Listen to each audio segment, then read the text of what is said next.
Hello everybody,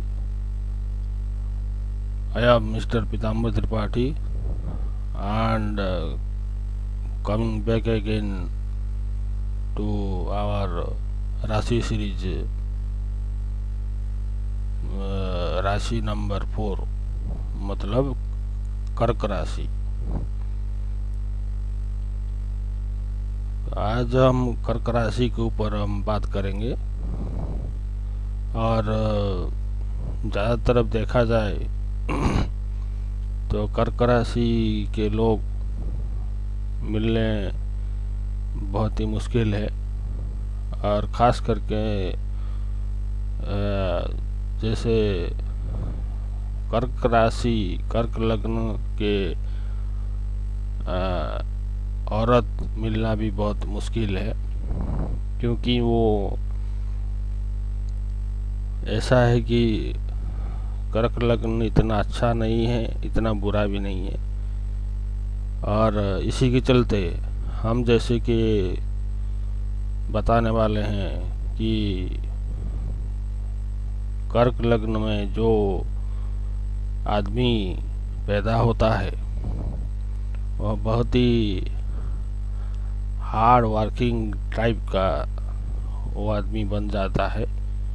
और जैसे कि मतलब कर्क राशि के जो मालिक है वो चंद्रमा है और ये मतलब क्या कहते हैं, वो जल तत्व का राशि है और इसीलिए उसको हम इमोशनल राशि भी कहते हैं। जहाँ तक सवाल है कि कर्क राशि में पैदा होना कोई अच्छी बात तो नहीं है, फिर भी ऐसा कुछ ग्रह भी हैं जो कि कर्क राशि में पैदा होना भी अच्छी बात भी बोला जाता है। ऐसा देखा जाए तो अपना अपना सब ग्रह के ऊपर डिपेंड है कि कौन सा ग्रह कहाँ पे बैठा है और कौन सा ग्रह किस राशि में किस नवांश में बैठे हैं, उसी के ऊपर निर्धारित होता है। और महादशा के स्वामी वो भी एक बहुत ही बड़ी चेंजिंग है। और खाली हम लग्न को देख लें तो ऐसा ठीक नहीं होगा, क्योंकि महादशा के स्वामी भी बहुत ही बड़ी इम्पोर्टेंट मालिक हो जाते हैं। जैसे कि विंशोत्तरी महादशा हो गया तो उसमें जैसे जो ग्रह में पैदा होते हैं वो जो और इस टाइम में उनका जो ग्रह जो चलता रहता है उसी के ऊपर अच्छा बुरा डिपेंड करता है। और ये कहकर हमको इनकार करना नहीं चाहिए कि जैसे जल तत्व के राशि का मतलब होता है कि ये आदमी कर्क लग्न वाले के लोग के आदमी जो बहुत ही सोच टाइप का आदमी होते हैं और बहुत ही सोचते हैं और उनका दिल बड़ा नरम होता है, क्योंकि कर्क का मतलब होता है केकड़ा, जो कि उसका दिल के अंदर सब भरा हुआ रहता है। जैसे कोई थोड़ा सा पत्थर मार लो तो उनका दिल टूट जाता है। तो ऐसे ही कहा जाता है कि ये बहुत ही सॉफ्ट नेचर का राशि है। और जहाँ तक सवाल है कि हमारा स्पीकर स्टार चैनल जो है यूट्यूब का, उसमें आप सभी लोगों का स्वागत है। और ख़ास करके जो एस्ट्रोलॉजर्स हैं उनको भी मेरा नमस्कार, और मेरा फॉलोअर्स को भी बहुत ही मैं नमन करता हूँ। क्या कि जैसे कि मैं तो कर्क राशि का उड़िया में तो मेरा एक वीडियो है, मैं यूट्यूब में डाल चुका हूँ। और बाकी रहा कि हिंदी में क्यों बता रहे हैं, कि इसीलिए कि हमारा जितना फॉलोअर्स हैं बहुत ही सारे हिंदी में ही बोलने के लिए मुझे बोले हैं, तो इसीलिए हमने हिंदी में आपको बता रहे हैं। वैसे भी हम तो भुवनेश्वर के रहने वाले हैं, और हमारा जो कि एस्ट्रोलॉजी में आना एक स्पेसिफिक नेचर पहले से ही रहा है, तो इसीलिए हम एस्ट्रोलॉजी में कदम रख के ये सोच कर आए हैं कि हम कुछ आपको ऐसा स्पेसिफिक चीज़ बता सकते हैं कि आप उनको लेकर, जैसे बुनियाद होता है, जैसे शरीर का गठन होता है, उसी की तरफ आप ये काल चक्र कुंडली का जो 4th नंबर का राशि है कर्क लग्न, वो हम काल चक्र को पकड़ के हम सारे ग्रह का फल बताने वाले हैं। और इसमें देखा जाए तो जैसे काल चक्र कुंडली में जहाँ जहाँ ग्रह तो पहले से ही बैठे हुए रहते हैं, और अपना अपना कुंडली में उठाकर देखिए आपका सब ग्रह जो कहाँ कहाँ पर सब बैठे हैं, तो उसी के ऊपर मतलब ये बदल जाता है। अब बदल जाता है क्या मतलब है कि पूरा नहीं बदलता, क्योंकि काल चक्र कुंडली तो असली चीज़ है, और उसी को आधार समझ के आपको सभी चीज़ को समझना पड़ेगा। और हम जहाँ तक हो सके, स्पीकर स्टार का नेचर ऐसा है कि आपको सारा चीज़ अच्छी तरफ से, मतलब कुछ स्पेशल चीज़ हम आपको बताने के लिए कोशिश करेंगे। और वो स्पेशल चीज़ क्या है कि आपको ऐसा स्पेशल चीज़ जो है, जो स्पीकर स्टार का नेचर है, वो मतलब मिलना बहुत मुश्किल है। तो ऐसे भी हम भी ऐसे नहीं बोलते हैं कि हम आपको ऐसा कुछ चीज़ बता दें, आप रातों रात कुछ ऐसे बन जाए, या रातों रात कुछ खराब हो जाए, ऐसा चीज़ हम नहीं बोलेंगे। जो चीज़ ज्योतिष में लिखा है, जो सिद्धांत है, ज्योतिष तो सिद्धांत पर ही चलता है ना, तो इसी के आधार को लेकर हम आपको बता रहे हैं। और मेरा फॉलोअर्स को ये निवेदन है कि मेरा चैनल को थोड़ा सब्सक्राइब कीजिए, और लाइक कीजिए, और शेयर कीजिए, और अपना फ्रेंड सर्कल को शेयर कीजिए। तो हमें खुशी होगी कि आप हमको, जहाँ तक सवाल है कि मिथुन राशि में जितना हमको मेरा फॉलोअर्स मिले हैं, तो ऐसे ही मुझे कर्क राशि में आपको ऐसे निवेदन है कि आपको थोड़ा सा हम ऐसे गुजारिश करते हैं। चलिए अब हम आते हैं एक एक ग्रह के ऊपर। जैसे तो हम तो पहले बता चुके हैं, तो ये कर्क राशि है, कर्क लग्न है। तो कर्क राशि के मालिक जो होते हैं वो चंद्रमा होते हैं, चंद्रमा क्या होते हैं, वो मन का कारक होते हैं। मन जैसे कि हो जाता है कि ये जल तत्व की राशि है, और मन मतलब होता है कि इमोशन। ये आदमी हमेशा इमोशन में डूब के ही रहता है।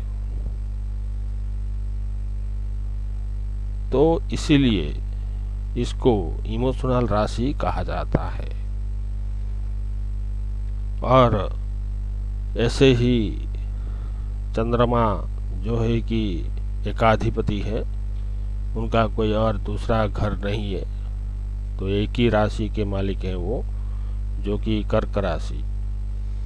और ऐसे आपको क्या क्या सब देने वाले हैं चंद्रमा। ऐसे शत्रु मित्रु, जो शत्रु होते हैं और मित्र होते हैं, चंद्रमा का कोई ना शत्रु है, कुछ भी मतलब उनका शत्रु नहीं होते हैं। तो इसी के हिसाब से इसी को लेकर आधार समझ के हमको समझना पड़ेगा कि ये मतलब गोचर में देखा जाए तो एक राशि में वो 2.5 दिन ही रहते हैं, और ज़्यादा मूविंग प्लैनेट है, स्पीड में वो मूव करते हैं। तो ये कहने से हमको इनकार करना नहीं चाहिए कि ये जो होते हैं ये मतलब थोड़ा हट के बोलते हैं, जो कि ज़्यादा जो कहते हैं कि ये चंद्रमा जो है लक्ष्मी की स्वरूप है। तो वही चीज़ चंद्रमा यदि 2.5 दिन यदि एक एक राशि में नहीं रहेंगे तो हर कोई आदमी वैसे ही रह जाता है। क्योंकि विंशोत्तरी महादशा में हम जब महादशा को काउंटिंग करते हैं तो लगन को लेकर हम काउंटिंग नहीं करते हैं। हम चंद्रमा कहाँ पर बैठे हैं और कौन सा नक्षत्र में वो बैठे हैं, उसी को आधार में लेकर हम विंशोत्तरी महादशा शुरू करते हैं। और उन्हीं का जो चरण में वो बैठे रहते हैं, उन्हीं के हिसाब से उनका नामकरण भी किया जाता है। तो इसीलिए चंद्रमा सबसे ज़्यादा इम्पोर्टेंट ग्रह माने जाते हैं। और हम तो पहले बता चुके हैं ये मतलब इमोशनल राशि है, और कहीं पर भी वो बैठ जाएं, चाहे उच्च के बैठ जाएं या नीच के बैठ जाएं, ज़्यादा फल देखने को मिला है कि जब वो नीच हो के बैठ जाते हैं वृश्चिक राशि में, तो ज़्यादा बुद्धि दे देते हैं और मतलब इंटेलिजेंट भी बना देते हैं, और संतान का सुख भी बहुत अच्छा दे देते हैं। और यदि उच्च के हो जाते हैं तो वो सेहत को बहुत मतलब अच्छा कर देते हैं। मतलब अपना जो शरीर होता है वो निरोग हो जाता है। और वैसे भी कहा जाता है कि ये चंद्रमा उच्च के होते हैं तो उनका पोजीशन मतलब थोड़ा डिग्निटी ज़्यादा बढ़ जाता है। तो ऐसे ही आप समझे कि चंद्रमा उच्च के हो या नीच के हैं, कोई फर्क नहीं पड़ने वाला। तो फिर दोनों में ये देखा जाता है कि चंद्रमा अच्छे रिजल्ट वो देते रहते हैं। और मतलब ऐसे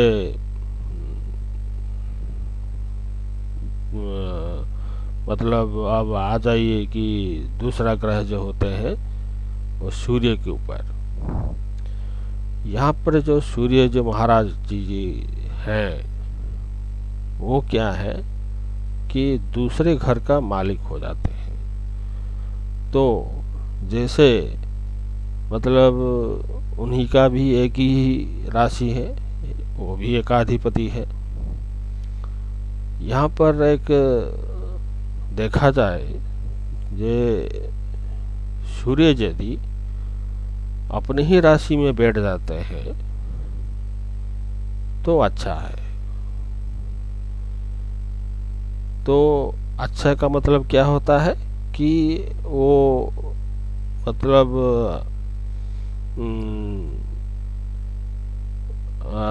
जो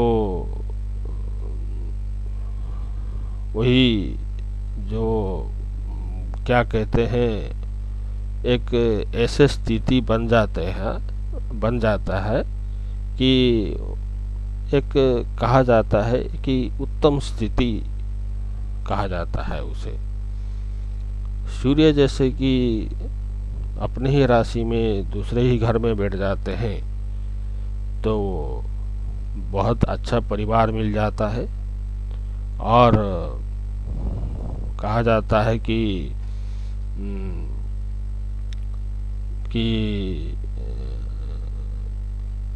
बहुत ही सुख भी मिलता है और परिवार में आपको राजा की तरफ ट्रीट किया जाता है। मतलब जैसे बहुत सारा लोगों का ऐसे देखने को मिला है कि सूर्य यदि कर्क लग्न में सूर्य यदि द्वितीय में होकर बैठ जाते हैं, अपने ही राशि में बैठ जाते हैं, तो अपने ही परिवार में वो राजा की तरफ जीवन यापन वो बिताते रहते हैं। और वैसे कहा जाए तो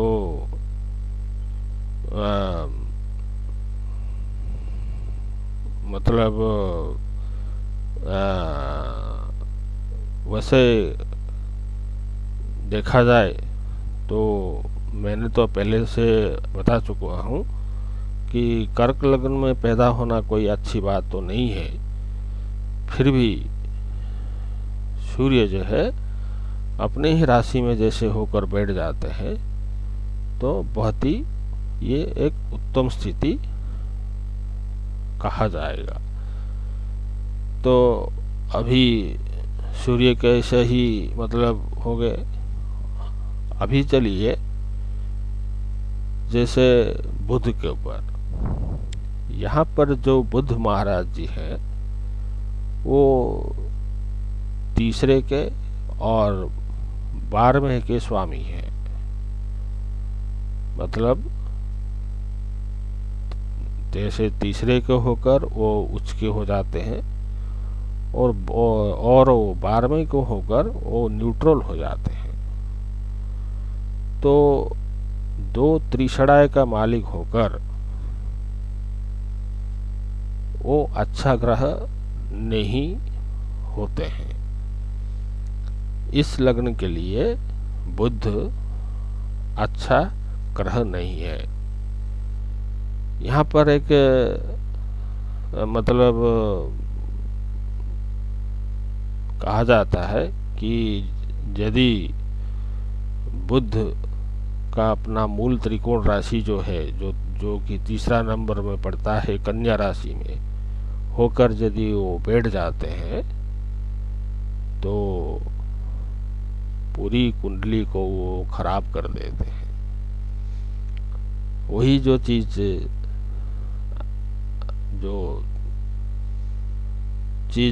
हम आपको बता रहे हैं कि ये जैसे कि 12th लॉर्ड होकर वो तो न्यूट्रल हो गए और तीसरे में ये उच्च के हो जाते हैं।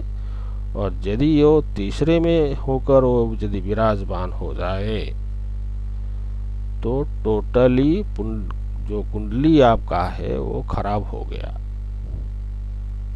क्यों?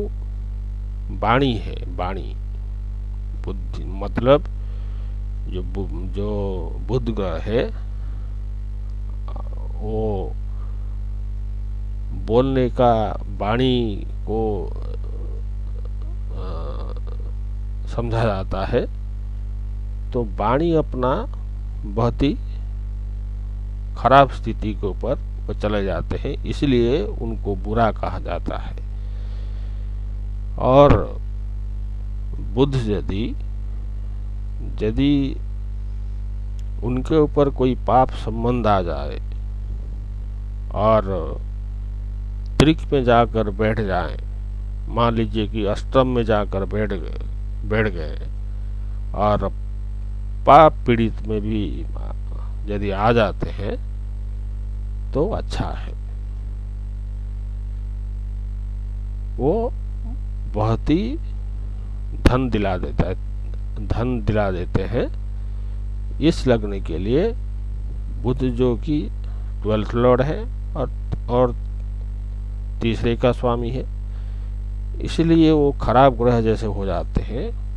वो यदि जाके त्रिक में बैठ गए और पाप पीड़ित में आ गए तो इस लग्न के लिए बहुत ही अच्छा मानना चाहिए और अच्छा भी मानते भी हैं, और ऐसे में रिजल्ट भी ऐसे आपको मिलता भी रहता है।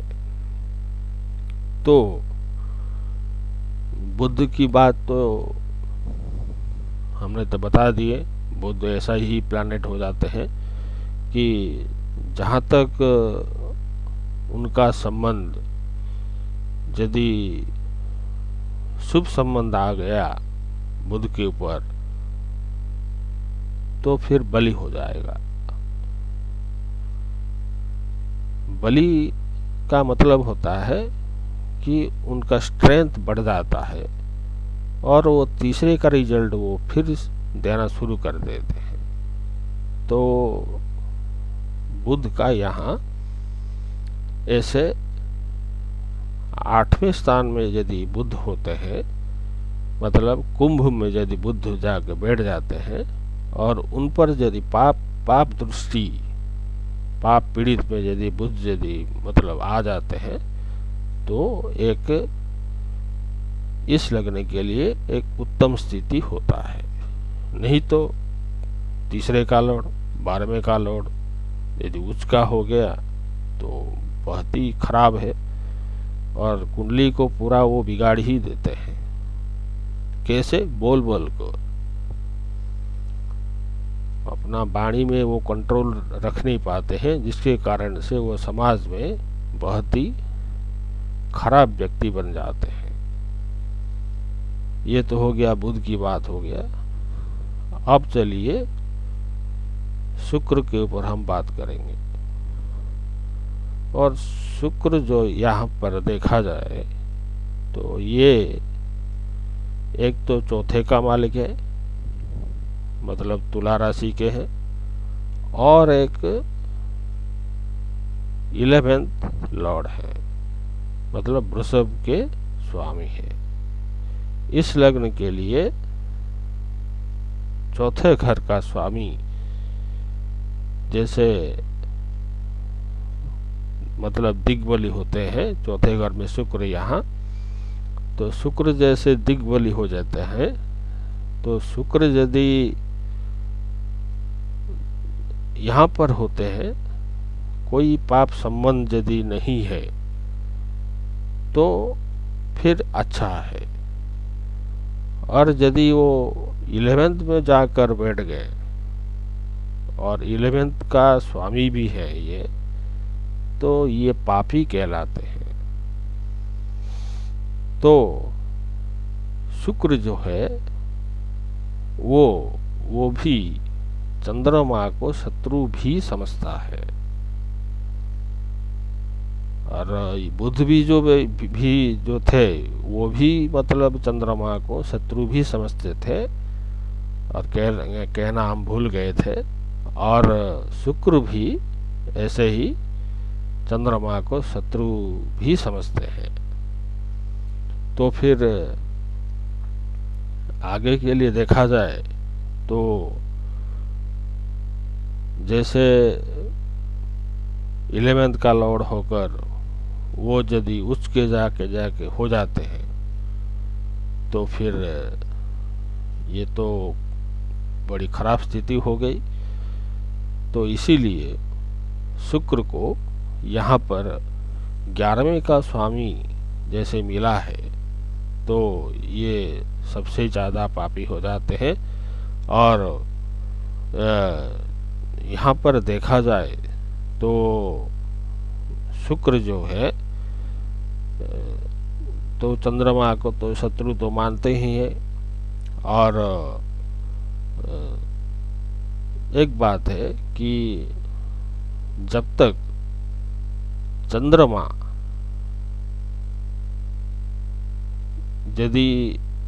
जब तक चंद्रमा बली ना होकर यदि खराब स्थिति में हो गए तो ये सब खराब मतलब कर ही देते हैं। कौन? बुध और शुक्र। यदि चंद्रमा शो राशि के हैं और शुभ संबंध में है, कोई पाप संबंध में नहीं है, तो ये बुध और शुक्र इतना कुछ खराब रिजल्ट दे नहीं सकते हैं।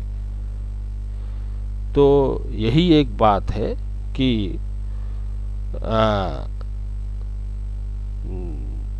तो ऐसे हम बता भी चुके हैं कि शुक्र जो है यदि चौथे में आकर बैठ गए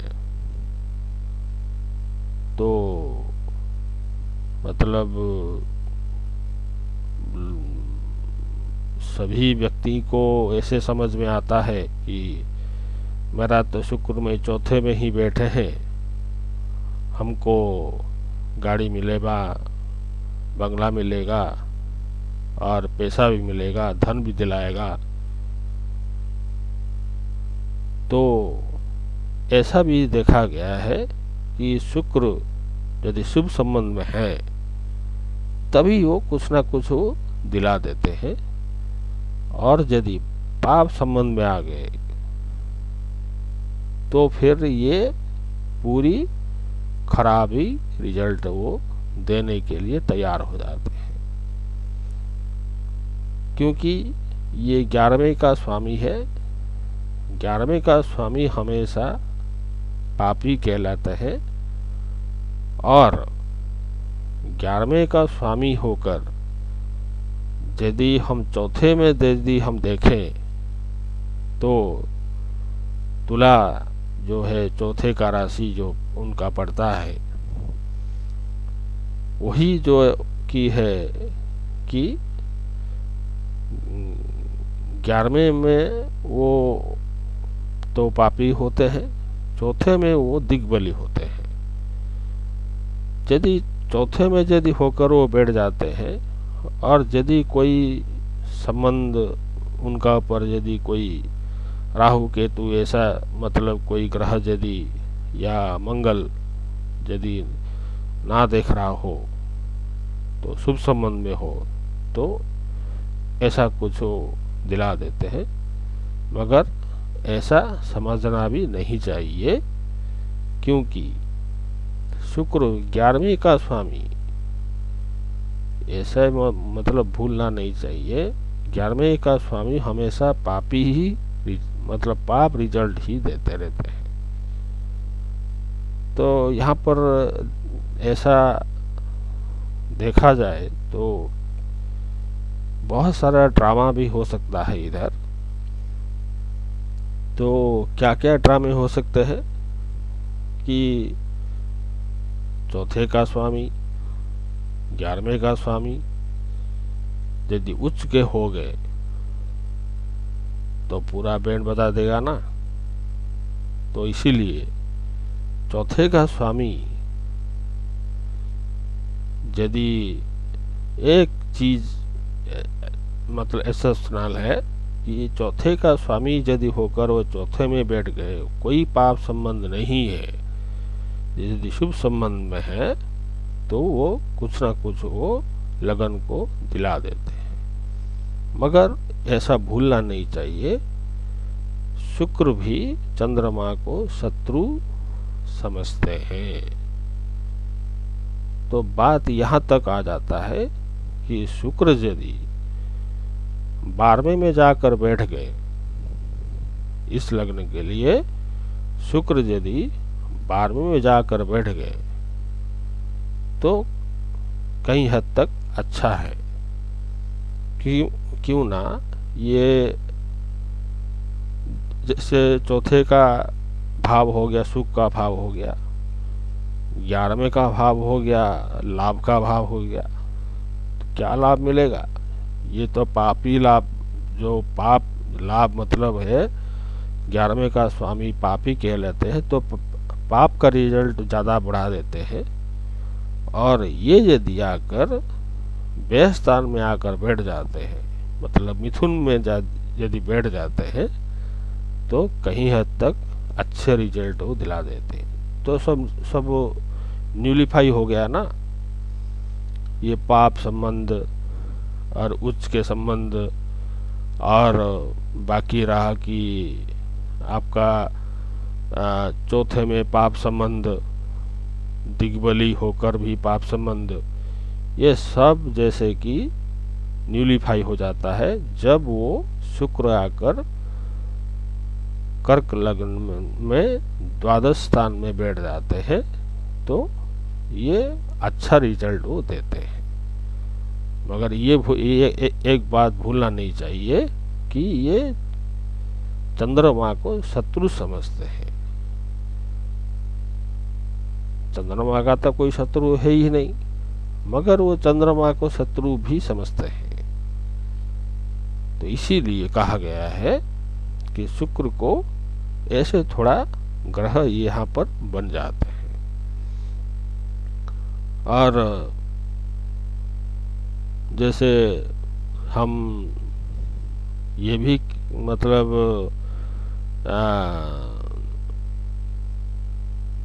कह रहे हैं कि जैसे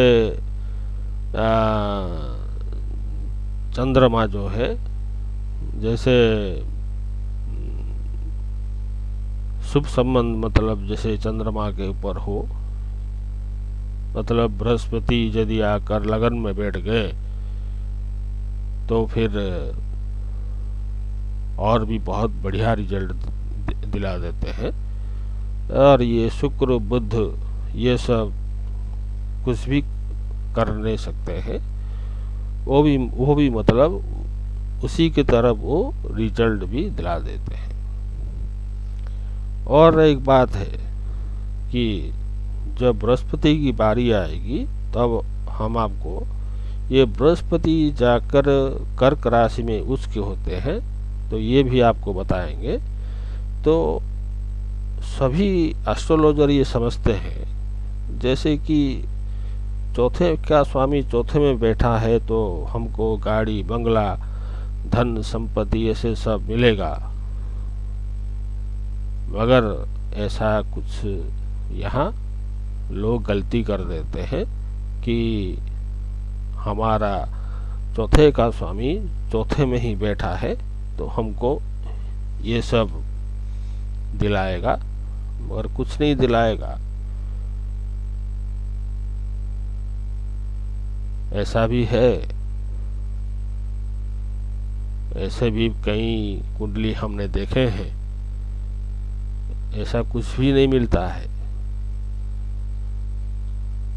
ज्यादातर के क्या आदमी क्या करता है, घर में बैठा ही रहता है, और जैसे 12वें में जाके बैठ जाते हैं, शुक्र यदि कर्क लग्न में मिथुन में जाकर बैठ जाते हैं तो ये सब तो नहीं होगा, पाप पीड़ित हुए ऐसे सब तो नहीं होगा, मगर फिर भी जॉब में वो बार बार वो चेंजेस वो दिला देते हैं।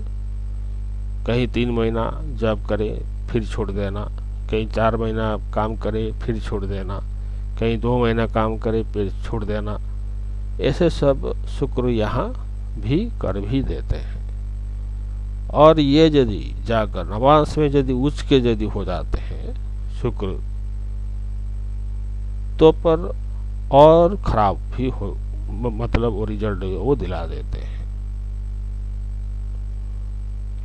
क्या है ना, 11वें का स्वामी यदि वो नवांश में यदि उच्च के हो जाते हैं तो पूरी फैमिली में वो मतलब घर में ही बैठा रहेगा,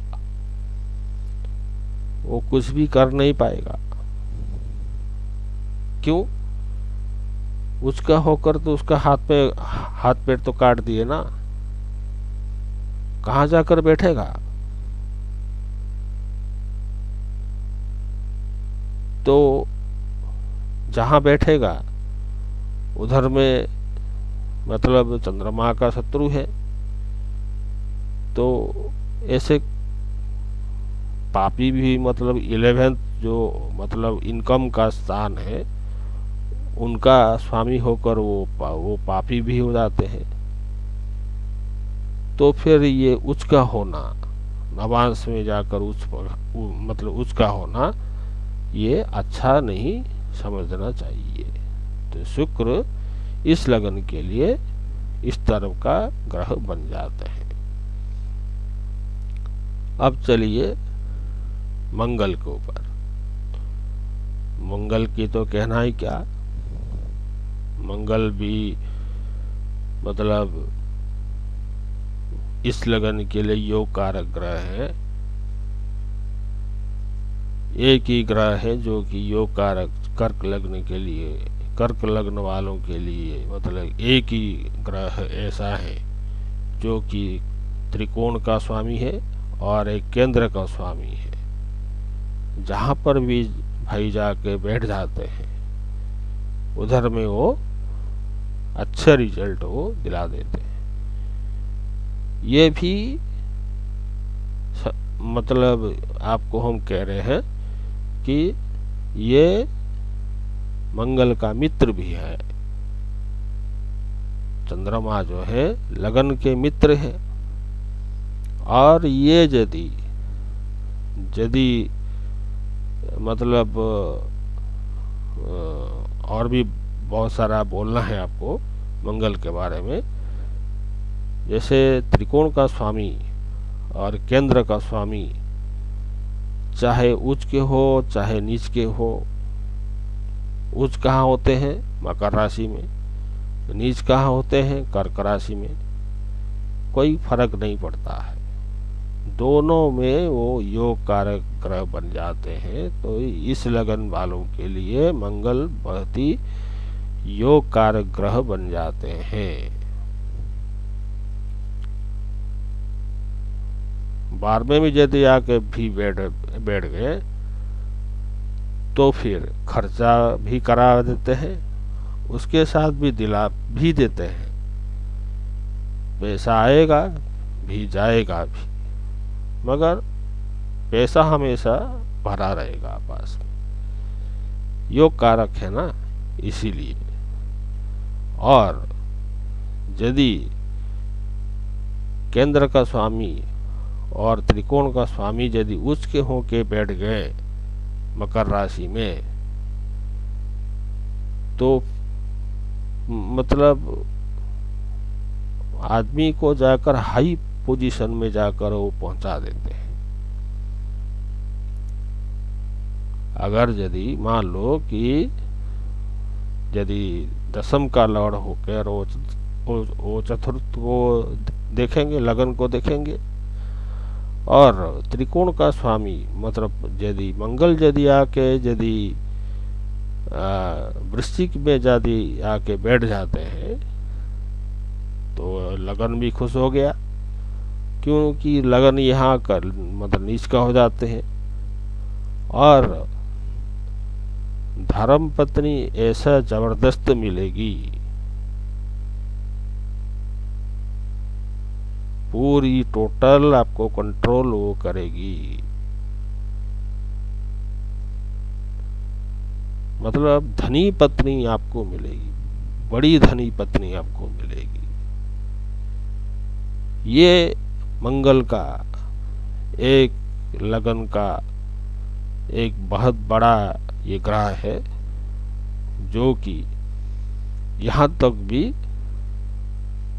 ले आते हैं। तो धर्म पत्नी ऐसे जबरदस्त मिलेगी और हाई पोजीशन वाले लोग मिलेंगे, हाई पार्टनर लोग सब मिलेंगे आपको। तो फिर आपको जाकर कहीं उच्च के जगह पर जाकर वो बिठा देते हैं। उच्च के जगह पर मतलब है कि उच्च के जगह पर तो हाई पोजीशन लोग ही तो होते हैं। तो फिर ये जो मंगल 5वें में जाकर यदि आके बैठ गए तो फिर लगन को भी बलि कर दिए, और लगन आकर उधर में नीच को हो गए, और भी अच्छी बात है। और ये 5वें में बैठकर मकर राशि को अर्गला दे रहे हैं। अर्गला के नियम के हिसाब पर ये 5वें में बैठकर मंगल जो है वो सप्तम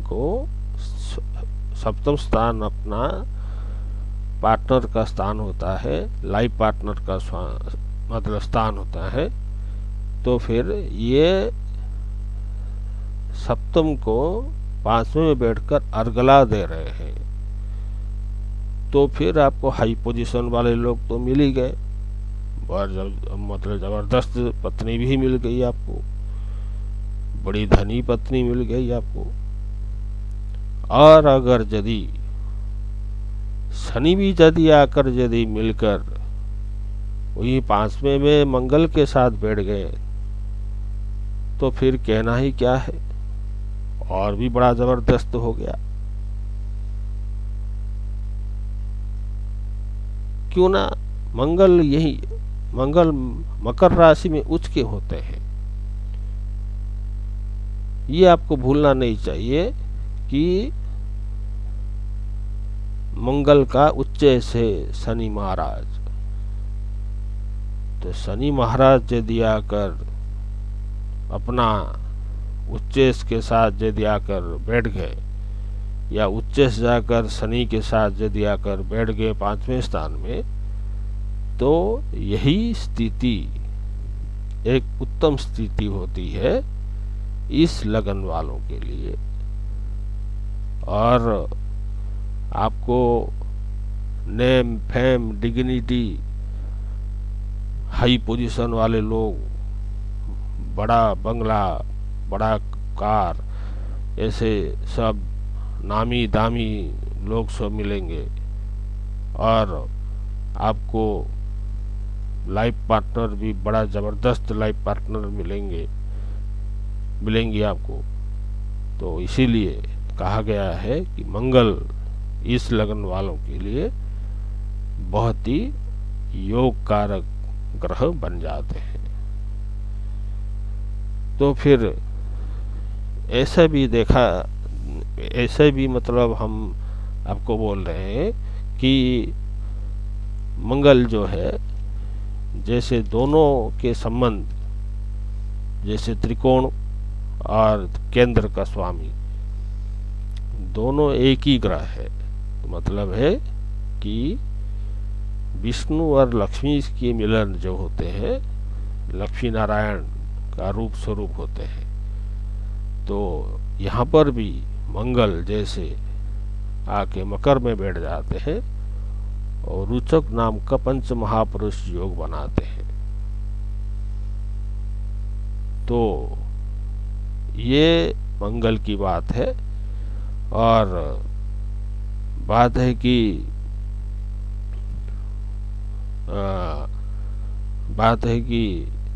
जहाँ तक सवाल है काल चक्र कुंडली में देखा जाए तो ये 5वें का स्थान जो है 8वें में आकर पड़ता है।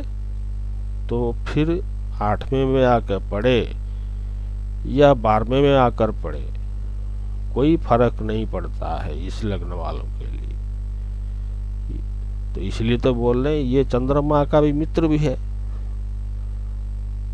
और मंगल भी चंद्रमा को मित्र समझते हैं।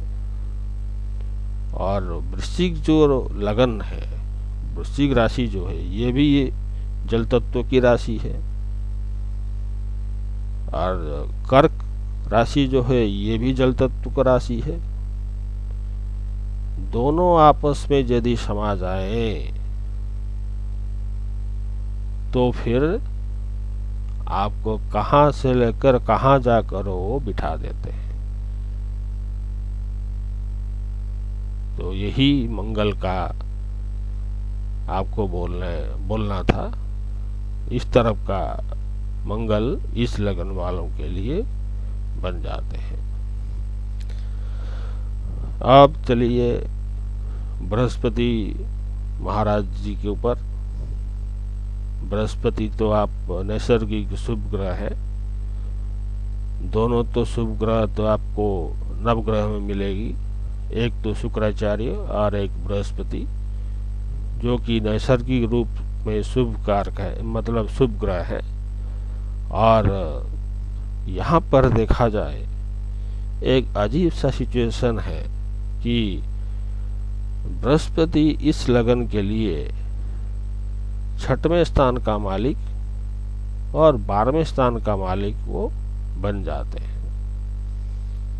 तो 6वें का स्वामी होकर उनका मूल त्रिकोण राशि हो गया धनु राशि। 6वें का स्थान धनु राशि में पड़ता है।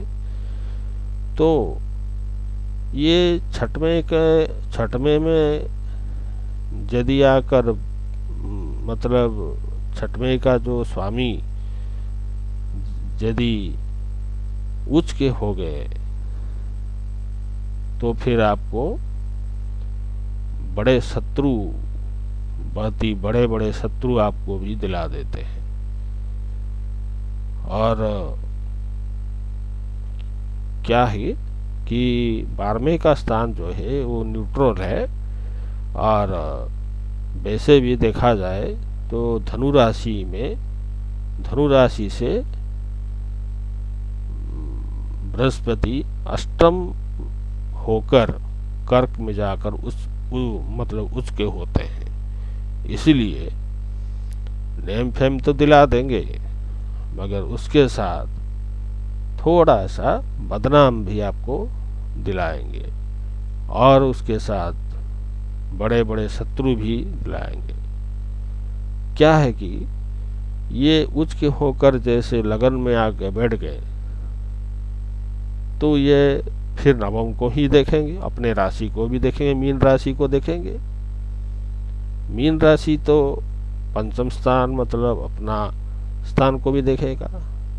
तो ये भाग्येश का स्वामी है। तो नवम का स्थान जो होता है वो भाग्य का स्थान होता है। तो जहाँ तक सवाल है, बृहस्पति जी धनु राशि में उनका मूल त्रिकोण राशि पड़ता है। तो फिर ये इतना खराब रिजल्ट दे तो नहीं सकते हैं, फिर भी ऐसा मानना चाहिए कि ये धनु राशि से गिनकर जब कर्क राशि में आप आएंगे तो 8वां स्थान होता है। तो 8वां स्थान जैसे 6वें का मालिक यदि 8वें में आकर उच्च के हो गए,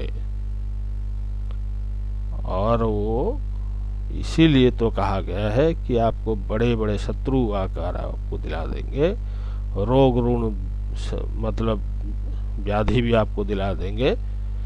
तो इसीलिए कहा जाता है कि कोई भी ग्रह को नैसर्गिक रूप के शुभ ग्रह हो या पाप ग्रह हो, कोई ग्रह अच्छा नहीं है, कोई ग्रह बुरा भी नहीं है। सब अपना अपना पोजीशन को लेकर बड़े और छोटे होते हैं। और ऐसे ही रिजल्ट भी आपको ऐसे अच्छा बुरा भी दिला देते हैं। तो जैसे बृहस्पति जी का यहाँ पर 8वें में जाकर अपना मूल त्रिकोण राशि से होना और भाग्येश को स्वामी आकर 6वें का मालिक 9वें का मालिक आकर यदि आकर उच्च का होना, ये एक अच्छा स्थिति मानना नहीं चाहिए। क्योंकि ये भी भूलना नहीं चाहिए। ये चंद्रमा का मित्र भी है। मित्र होकर भी आपको पैसा तो बहुत दिला देंगे, उसके साथ बड़े बड़े शत्रु, बड़े बड़े लोन, बड़े बड़े रोग, क्योंकि धर्म का मतलब 9वां स्थान धर्म का भी स्थान होता है। तो भाग्य भी आपको ऐसे मिलेगा, उनका मूल त्रिकोण राशि से मिलेगा। मूल त्रिकोण राशि जो धनु राशि जो बोलता है वही तो मतलब बृहस्पति तो करेगा ना। तो फिर जाकर छठवां से जाकर 8वां स्थान में जाकर उसका होना ये कोई अच्छी बात कहना नहीं चाहिए। और ये दोनों त्रिक मतलब संबंध में आ गए तो 8वां स्थान त्रिक का है और 6वां स्थान भी त्रिक का है। तो इसीलिए ये जो बृहस्पति जी यहाँ पर आपको ऐसे ग्रह बन जाते हैं। और जहाँ तक सवाल है, ये जो बृहस्पति जी हैं, देखिए आपको हम बृहस्पति जी यहाँ खराब नहीं बोल रहे हैं। कई जगह में 100% तो कहा नहीं जाएगा, फिर भी 70% लोगों का ऐसे हालत हो जाता है, धर्म पत्नी से भी वो डाइवर्स भी दिला देते हैं। क्यों डाइवर्स क्यों दिलाएंगे? क्या बात है ऐसे कि डाइवर्स मतलब बृहस्पति जी तो शुभ कारक है, भाग्य से 6वें का स्थान तो डाइवर्स का स्थान तो नहीं है, तो डाइवर्स क्यों दिला देंगे? क्यों ना, ये उसका आंसर ये है कि 6वें का मालिक 8वां में जाकर उसका हुआ और लगन में बैठकर वो 7वें स्थान को देखेंगे। तो 7वां स्थान जो होता है मकर राशि होता है। तो मकर राशि को यदि हम कैलकुलेट करें, मकर राशि से यदि हम कैलकुलेट करें तो फिर ये 12वें का स्वामी और तीसरे का स्वामी हो जाते हैं। तो पार्टनर के लिए ये अच्छा स्थिति नहीं है। और ये भी कहा गया है कि पत्नी से भी सेपरेशन भी वो दिला देते हैं। तो ये से ही मतलब बृहस्पति का मतलब ग्रह ऐसे एक ग्रह बन जाते हैं। और जो कि ये श्री रामचंद्र जी के कुंडली को हिसाब करें तो आपको सारा आंसर सब मिल जाएगा। जैसे श्री रामचंद्र जी जो है लगन में आकर बृहस्पति जी बैठे थे चंद्रमा के साथ, और ये शत्रु भी बड़े बलि दे दिए। उसके साथ उनके धर्म पत्नी के साथ भी वो सेपरेशन भी हो गया था, रावण उठाकर ले गया था ना। तो फिर सीता से बिछोड़ जैसे कि हो जाना, यही एक बात बृहस्पति जी का है। तो बहुत ही एस्ट्रोलॉजर लोग भी ऐसे भी बता रहे हैं कि सीता जी के साथ रामचंद्र जी का बिछोड़ ऐसे हुआ था कि मंगल 7वें में उसके होकर बैठे थे, इसलिए बिछोड़ हुआ था। तो ये तो एक तो था ही एक कारण, फिर भी बृहस्पति जी के लिए ये ज़्यादा मतलब सेपरेशन हुआ था, क्योंकि 7वां स्थान मतलब अपना पत्नी का है और पार्टनर का है। और 7वें स्थान को यदि आप देखें तो 7वें स्थान से ये 12वें का लॉर्ड है और तीसरे का लॉर्ड है, तो इसीलिए वो पत्नी से भी वो सेपरेशन दिला दिए थे। तो यही बृहस्पति का आपको कहना था। तो अब चलिए सबसे बड़ा प्लैनेट, सबसे बड़े ग्रह जिसका नाम लेते ही लोग डर जाते हैं, जिनका नाम है शनि महाराज, मतलब शनि महाराज जी। तो शनि महाराज जी एक तो इस लगन के लिए 7वें स्थान का मालिक है और 8वें स्थान का मालिक है। तो 7वां स्थान का मालिक होकर वो न्यूट्रल हो गए और 8वें स्थान का मालिक होकर ये पापी हो गए। 8वां स्थान त्रिक का है ना, तो फिर ये शनि महाराज जी जो है ये चंद्रमा को भी शत्रु भी समझते हैं। ज्यादातर केस में देखा गया है कि इसीलिए तो 7वां स्थान का स्थान जो है शनि का है, ये आपको भूलना नहीं चाहिए। क्या है कि ना, ये शनि महाराज जी है और कोई नहीं है। नाक रगड़वा देंगे,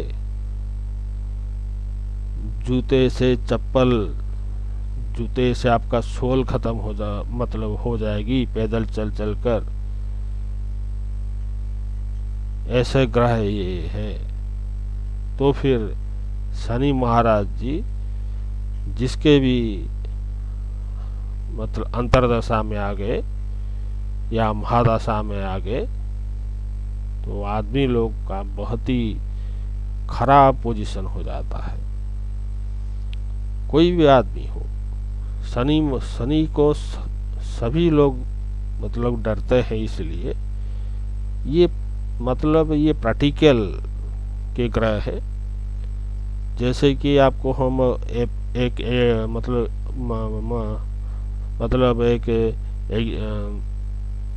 एग्जाम्पल दे रहे हैं। जैसे पहले आप बाइक में जा रहे थे या कार में जा रहे थे, तो दोनों साइड आपको दिख नहीं रहा था कौन खड़ा है, कौन बैठा है, क्या कौन कर रहा है, क्या कुछ नहीं हो रहा है, कुछ नहीं देख रहा था। सिर्फ आपको यही उस टाइम समझ रहे थे, हम घर से बैठे अपना मंजिल की तरफ निकल गए, मंजिल पे जाकर उधर गए, हमारा काम खत्म हो गया। मगर शनि जब आ जाते हैं, कोई गाड़ी नहीं है, कोई कार नहीं है, आपको पैदल में चल कर जाना पड़ेगा। क्यों? जब कोई आदमी पैदल में चल कर जाता है तो उसको सारा सब चीज दिखाई देता है। रोड की इस तरफ कौन है, रोड की उस तरफ कौन है, कौन क्या कर रहा है, कौन बैठ रहा है, कौन रो रहा है, कौन क्या कर रहा है, कोई भीख मांग रहा है, कोई आदमी बड़ा है, कोई आदमी होटल बनाकर अपना पेट पाल रहा है, कोई दुकान अपना करके पेट पाल रहा है। आपका सारा चीज देखने में आपका नज़र उधर में लग जाता है। इसलिए तो बोलते हैं ये प्रैक्टिकल का ग्रह है, ये थ्योरी वाले चीज नहीं है। जैसे मंगल का योग कारक, ऐसा ग्रह ये नहीं है। क्योंकि हमको ये भूलना नहीं चाहिए, ये 8वें स्थान का मालिक है, जो कि 7वां स्थान भी है। यदि मान लीजिए शनि यदि आकर मकर राशि में यदि आकर अपनी ही राशि में आकर बैठ गए मकर राशि में, तो समाज में आपको बहुत ही इज्जत दिलाएंगे, आपको नेम फेम दिलाएंगे। और यदि शनि यदि आकर लगन में बैठ गए तो ससुराल वाले कोई पूछने वाले भी आपको नहीं होंगे, कोई नहीं पूछेंगे आपको ससुराल वालों से, क्योंकि आपको ये भूलना नहीं चाहिए ये 7वें स्थान के ये डिस्पोजिटर है, ये 7वें स्थान का मालिक है। 7वां स्थान अपना पत्नी का होते हैं, लाइफ पार्टनर का होते हैं, पहले भी आपको बता चुके हैं। तो ये आपको यदि मान लीजिए कि मकर राशि में शनिश्चर बैठे हैं तो आयु तो आपको बहुत लंबा कर देंगे, मगर एक बात है, क्यों आयु क्यों लंबा कर देंगे? क्योंकि ये 8वें स्थान से 12वां है, मतलब कुंभ राशि को आप यदि हिसाब करें तो कुंभ राशि कर्क लग्न के लिए 8वां स्थान है। 8वां स्थान तो एक त्रिक का स्थान है, एक डार्क गड्ढा स्थान है जिसके अंदर कोई घुस नहीं पाएगा, उससे ये 12वां है। तो इसीलिए आपको आयु स्थान से 12वें होकर यदि शनिश्चर आकर मकर राशि में बैठ गए तो आपको आयु लंबी तो दिला देंगे, मगर आप उसके साथ कई बीमारी भी आपको दिला देंगे, क्योंकि ये 8वें स्थान का मालिक है। और शनि की दशा में ही ये मतलब कोई आदमी को मारते हैं। शनि जो है उनका दूसरा नाम जो है यम भी कहते हैं। यम शनि तो दोनों भाई भाई तो हैं, उस तरफ देखो शनिश्चर, दूसरी तरफ देखो यम, तो फिर ये दोनों का मालिक है, 7वें स्थान का और 8वें स्थान का। 8वां स्थान डेथ का स्थान है, आयु मृत्यु का स्थान है, तो आयु तो दिला देंगे, मगर कोई आपको इसमें जो ये मारक भी कह लेते हैं, ये शनिश्चर को भी 7वें स्थान का डिस्पोजिटर है, तो ये भी मारक भी हो जाते हैं लगन के लिए। तो इसलिए तो बोल रहा हूँ, आयु तो लंबी दिला देंगे, मगर बीमारी के साथ, बीमारी ऐसी बीमारी आपको दिलाएंगे कि क्रोनिक डिजीज आपको ऐसे दिलाएंगे, कोई सुखी डेथ नहीं होगी आपकी, लंबी बीमारी के साथ आपको डेथ दिलाएंगे। शनि ही मारेगा, शनि की दशा में ही मरेगा आदमी को। मान लीजिए ये कोई आदमी शनिश्चर के नक्षत्र में पैदा हुआ है, विंशोत्तरी महादशा में, जैसे शनिश्चर का नक्षत्र 3 पड़ता है, एक तो हो गया पुष्या नक्षत्र, दूसरा हो गया मतलब अनुराधा नक्षत्र, और तीसरा हो गया उत्तरा भाद्रपद जो कि मीन राशि में पड़ता है, और पुष्या नक्षत्र जो कि कर्क राशि में पड़ता है, और जो अनुराधा नक्षत्र है वो वृश्चिक राशि में आकर पड़ता है। वृश्चिक के लिए तो ठीक है, विंशोत्तरी महादशा में वृश्चिक के लिए तो ठीक है, मगर कर्क के लिए भी कहा जाता है। ससुराल वाले तो पूछेंगे नहीं आपको, शादी भी आपको अच्छा करने नहीं देंगे। ज़्यादातर की शादी भी इस लगन वालों के लिए, कर्क राशि का शादी अच्छा नहीं होता है, क्योंकि ये 7वें स्थान का डिस्पोजिटर है, तो इसीलिए वो मतलब शादी उनका अच्छा नहीं होता है। 100 केस तो नहीं, 90% लोगों का शादी अच्छा नहीं होता है कर्क लग्न वालों के लिए। और वैसे कहा जाए तो फिर जैसे यहाँ हो गया ना कि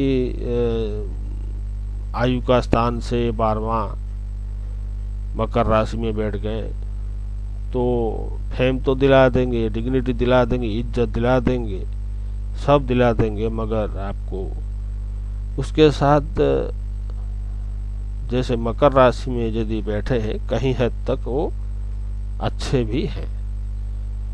और ये आपको भूलना नहीं चाहिए कि शनिश्चर यदि उच्च के हो गए इस लगन के लिए तो बर्बाद कर देगा।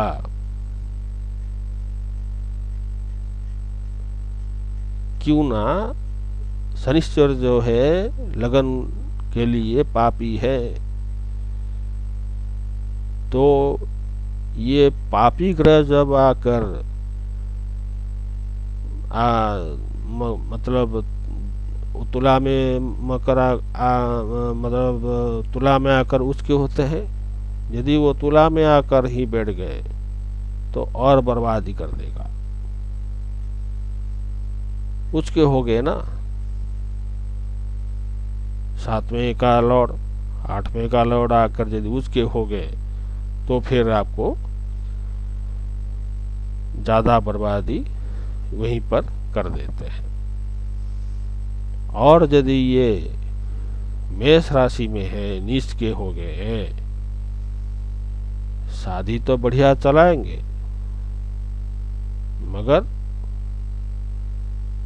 स्पाउस का डेथ वो पहले दिला देते हैं। स्पाउस का डेथ पहले दिला देते हैं। देखिए शनिश्चर मतलब क्या क्या ड्रामे वो करते हैं। ये सही है, न्यायदाता है, वो न्याय को पसंद करते हैं। ज़्यादातर लोग बोलते हैं कि शनि महादशा मेरा आने वाला है, तो हम जैसे न्याय को चुन ले तो अच्छा रहेगा, मगर वो करते नहीं है।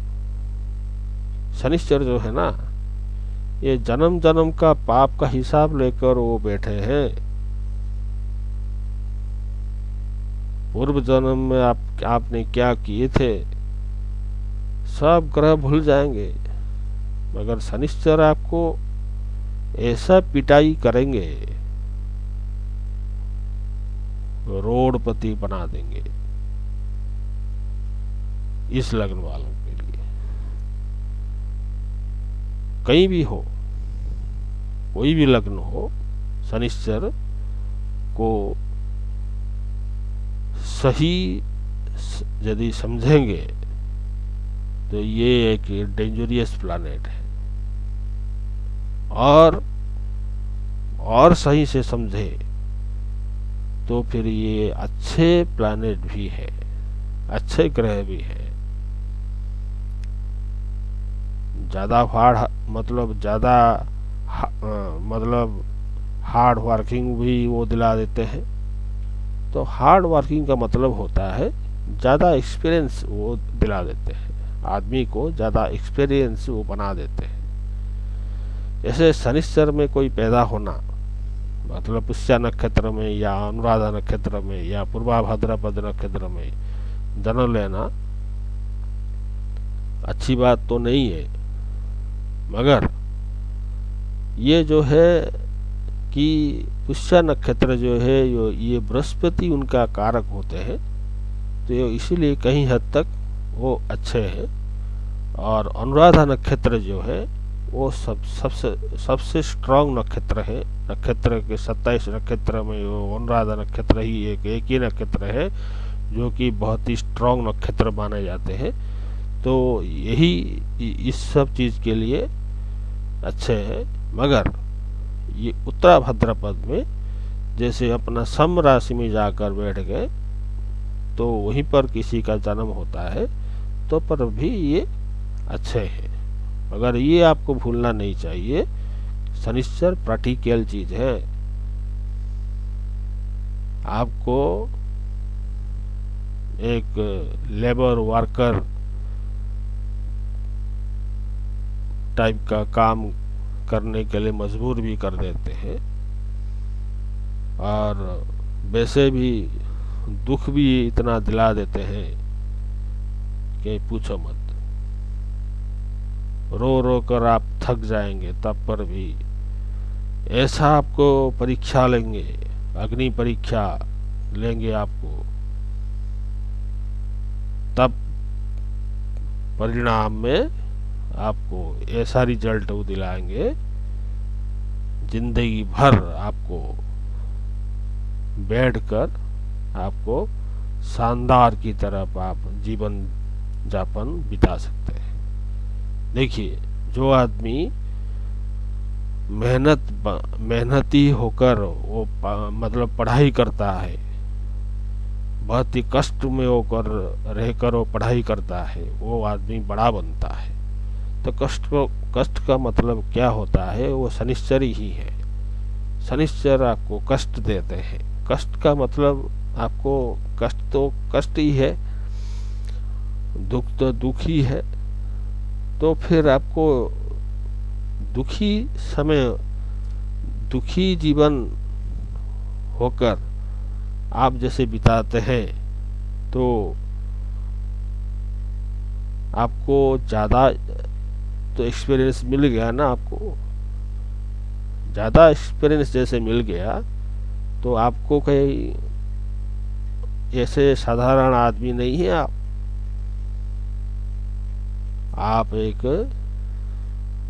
शनि पुत्र या यम के पुत्र के साथ के बराबर आपको मतलब सोचकर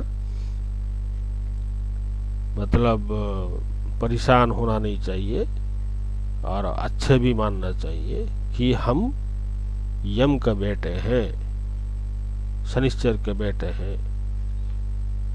तो शनिश्चर जो है ये बहुत ही मेहनती टाइप के ग्रह है, और मेहनती वो बनाते हैं आदमी को, करोड़पति से रोड़पति वो बना देते हैं। और जो आदमी पैसे का कमी का बर्दाश्त कर लिया, वो आदमी बड़ा बन गया। जैसे कोई मुझे दिल्ली में ऐसे कहा था, जो आदमी पैसे का कमी को जो बर्दाश्त कर लिया, वो आदमी जरूर बड़ा बनेगा। कौन पैसे का बड़ा बनाता है? कौन पैसे का कमी बनाते हैं? शनिश्चर। शनिश्चर दुख का कारण है, कष्ट का कारण है, पार्टिकल का कारण है। तो ये सबसे ज्यादा टॉप मोस्ट लेवल में आदमी को पहुंचा भी देते हैं। रोडपति से करोड़पति भी बना सकते हैं। आपको शनिश्चर को समझना पड़ेगा, क्योंकि ये जन्मांतर, जैसे आप पिछले जन्म में क्या पाप किए थे उसका हिसाब भी शनिश्चर ही रखते हैं, और कोई ग्रह रखता नहीं है। तो शनिश्चर ये जो है इस लगन के लिए वैसे ग्रह बन जाते हैं। शनिश्चर खुद जो है एक बड़ा प्लैनेट है और उनका मतलब जो कहते हैं उनका बराबरी जैसे हम करें चंद्रमा के साथ, 82 चंद्रमा जो है उनका उपग्रह है। जैसे पृथ्वी का उपग्रह चंद्रमा है, तो उनका भी 82 उपग्रह है जो कि चंद्रमा है।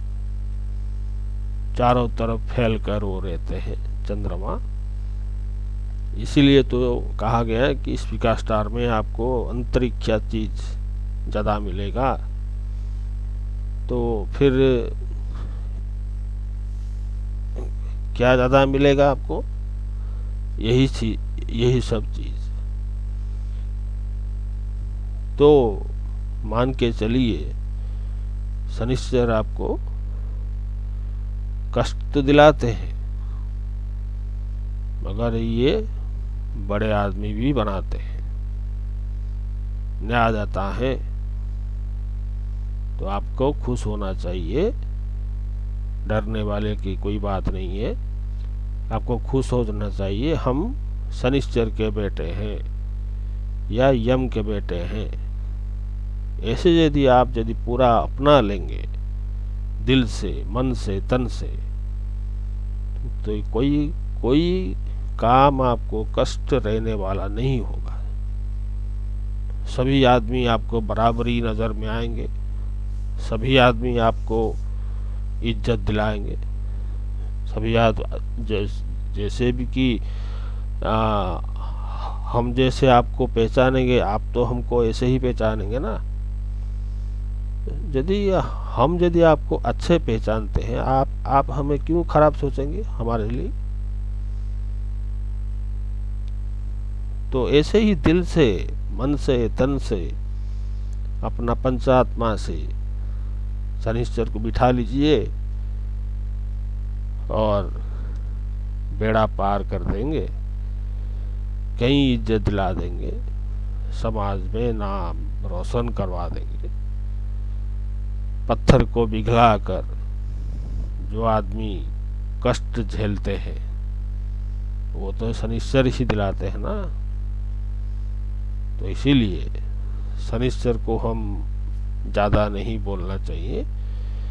यदि शनि यदि हम होंगे तो आसपास ही वो आ जाते हैं। तो इसीलिए शनिश्चर के एक उपग्रह है जो कि गुलिक कहते हैं, उनके बेटे, और जो मांडी कहलाते हैं,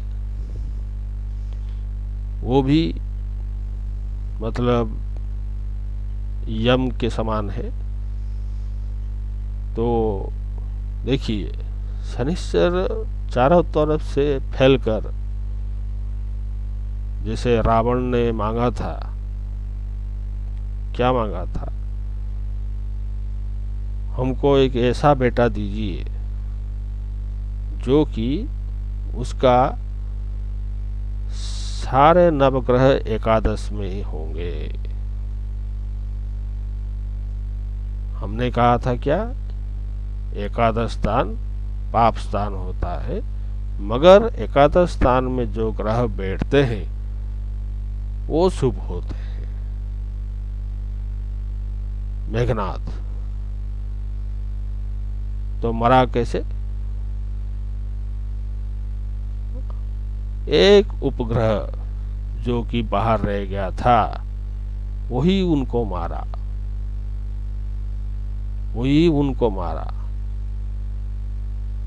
जो कि मांदी थे, गुलिक जो कहते हैं, उन्हीं का नाम तो है। तो ये आपको कहीं छोड़ने वाले नहीं है।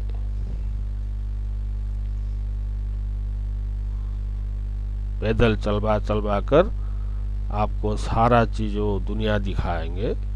देखो दुनिया के में लोग कैसे रहते हैं, कौन गरीब में कैसे गरीब कैसे झेलते हैं लोगों को देखो, ऐसे नौकर चाकर को देखो उनका हालत।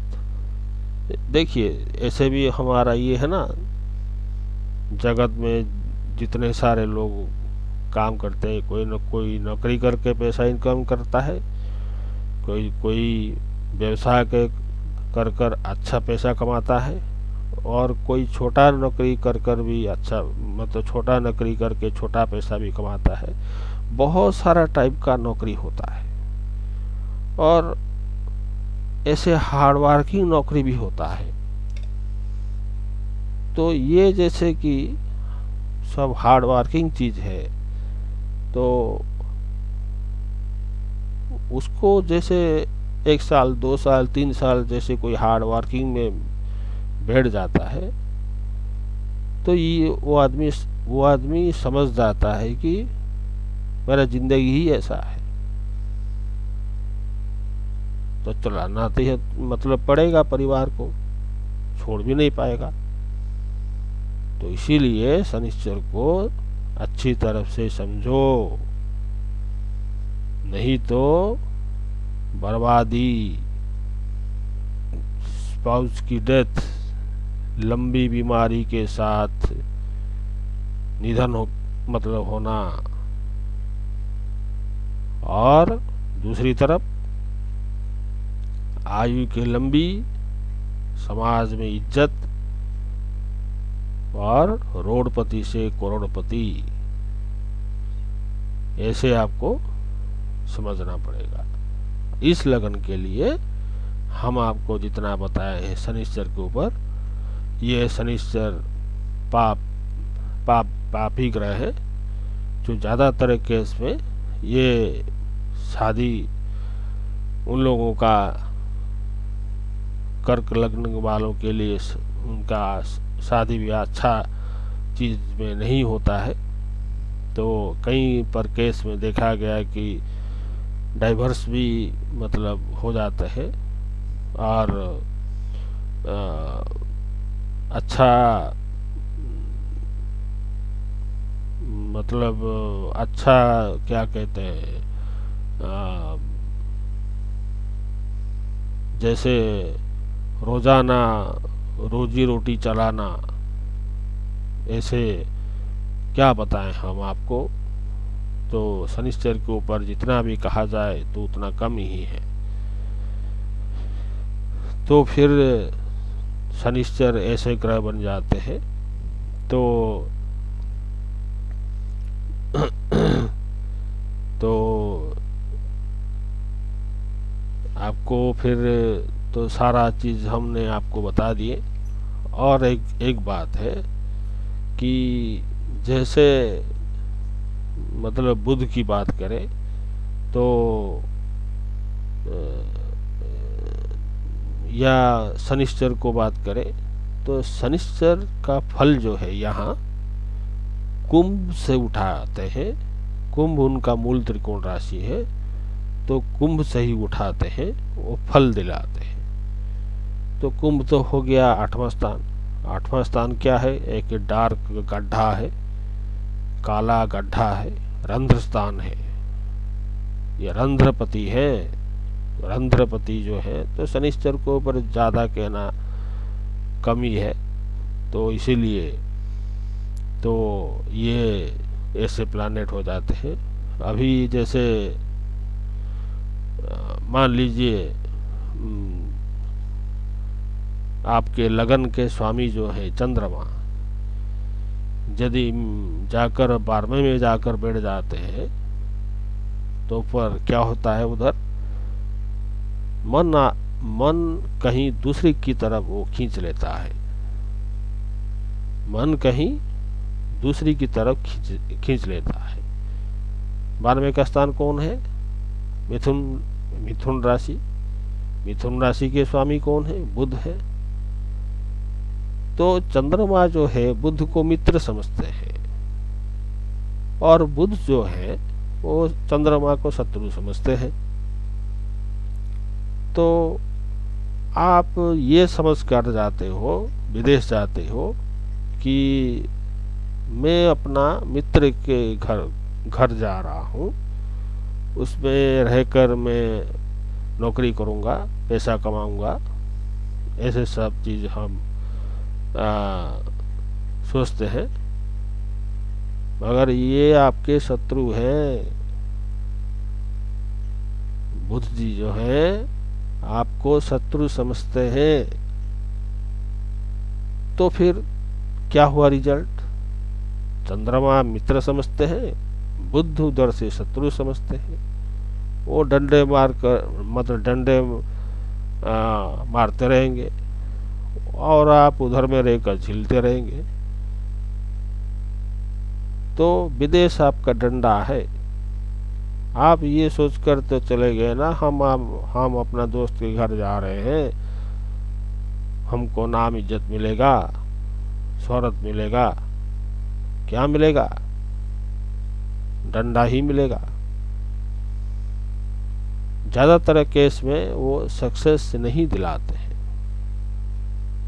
तो यही है कि कहना है कि चंद्रमा जो है 12वें का स्थान यदि हो जाता है तो फिर ऐसे घर में जाकर वो बैठ जाते हैं जो कि उनका शत्रु है। तो शत्रु में घर कर जाकर बैठना अच्छी बात तो नहीं है, मगर चंद्रमा जो है उनको पता नहीं है, ये हमारा चंद्रमा समझते हैं, ये हमारा मित्र है। तो इसका कहना का मतलब यही है कि आप भ्रम में रहते हो। ऐसे होता है ना कि चलो छोड़ो, दोस्ती तो है तो चलो दोस्ती में सब जायज है, ऐसे ऐसे समझकर आप छोड़ देते हैं। मगर ऐसा चीज नहीं है। वो आपको डंडा मारेगा, आपको तैयार रहना पड़ेगा।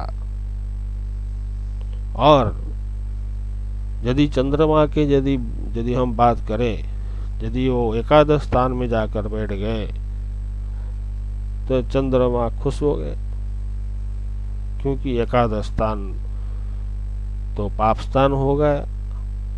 एकादश का लॉर्ड जो है वो पापी है, मगर एकादश स्थान में जो ग्रह बैठता है वो उधर में जाकर खुश हो जाते हैं। चाहे शुक्र का घर भी हो, वृषभ राशि है एकादश स्थान कर्क लग्न वालों के लिए, फिर भी बुध ये जो है चंद्रमा जो है उधर जाकर खुश हो गए कि उसमें शुक्र भी जो है वो कई चीज वो चंद्रमा को दिला देते हैं, खुशी में समा जाते हैं।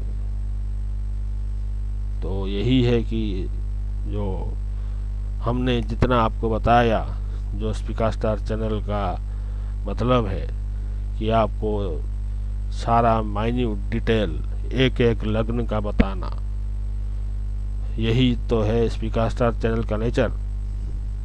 आपको ऐसे जानकर हैरान होगा कि जो कि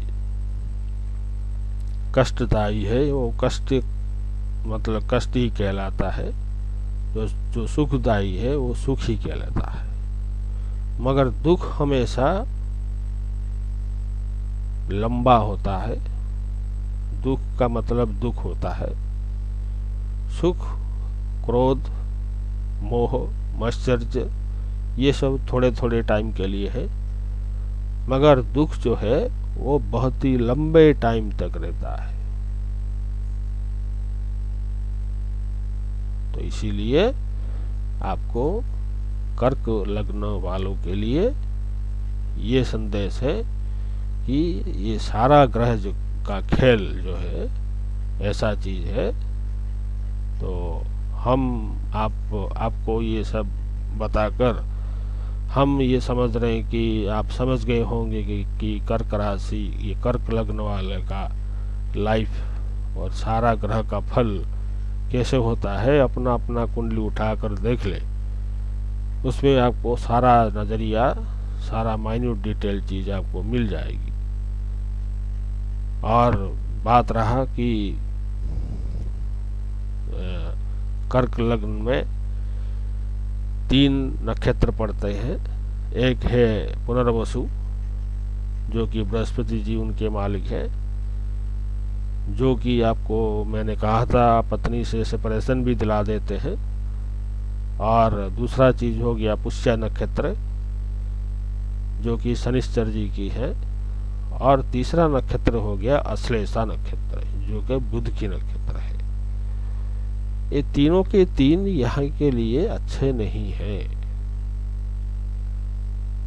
जो कि इन तीनों का मालिक चंद्रमा है। चंद्रमा उनका घर है। तो फिर आपको थोड़ा सोच समझकर कर्क लग्न वालों के लिए चलना पड़ेगा।